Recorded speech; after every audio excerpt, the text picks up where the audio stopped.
Thanks for joining us. I'm Marcia McMillan. Toyota's image of safe, quality cars has taken a beating this week. First, the company issued a massive recall because of a gas pedal problem. Now, it may recall its Prius hybrid model because of brake issues. And it may have to do the same with its luxury Lexus brand. All of these concerns have prompted the U.S. government to launch a formal investigation. CTV's Paul Workman has more from Washington.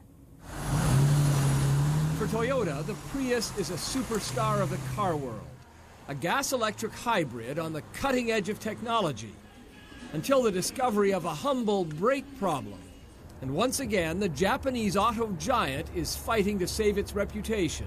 I'm hoping they're being honest about the fix, and I'm going to give them an opportunity to prove themselves.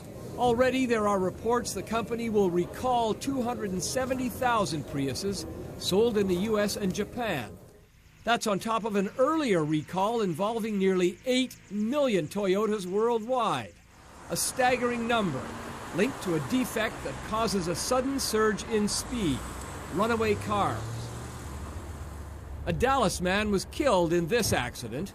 His widow says she complained to her Toyota dealer 3 times about the car racing out of control, but was told there was no problem.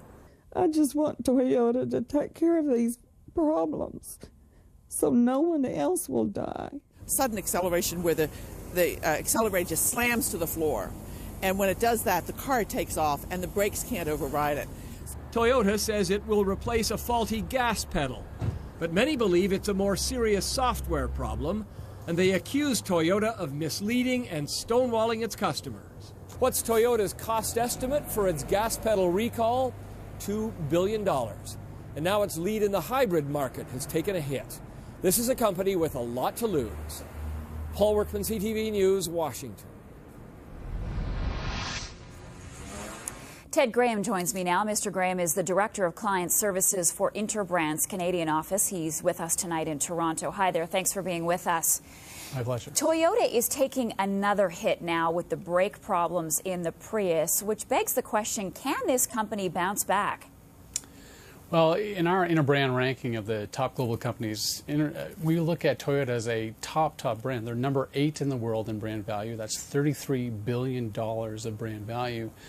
We think it can take really a second to lose a lot of value, even though it takes decades to build up to that point.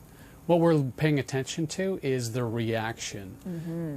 One of the big points, as you've seen, is they've had such a reputation for quality and safety. So their actions really have to reinforce that all of the recall actions, all the activity is around ensuring that quality and safety brand driver. Well, how well do you think they have managed this crisis? Many critics say they were too slow out of the gate. They didn't get ahead of this story. How do you think they've handled it? I actually think that it's relatively textbook. Once they took action, they were really expansive in where they were doing the recall in. We see this in terms of, Tylenol level of crisis management. They've hammered home the quality and safety message. I think some people, car owners, would say, is it really necessary to recall every single car? But I think they're being prudent by going completely as broad as possible. You mentioned Tylenol, and that's a very good example. Do you think that Toyota will be able to reshine their image and emerge as the #1 car maker in the world again in a short time? I think if it's isolated to this problem related to the accelerator, I think that's possible. What we're remaining to be seeing, is there another shoe to drop? Is there going to be another problem down the road, which would really hinder their argument about isolated issues that they've identified early in our recalling?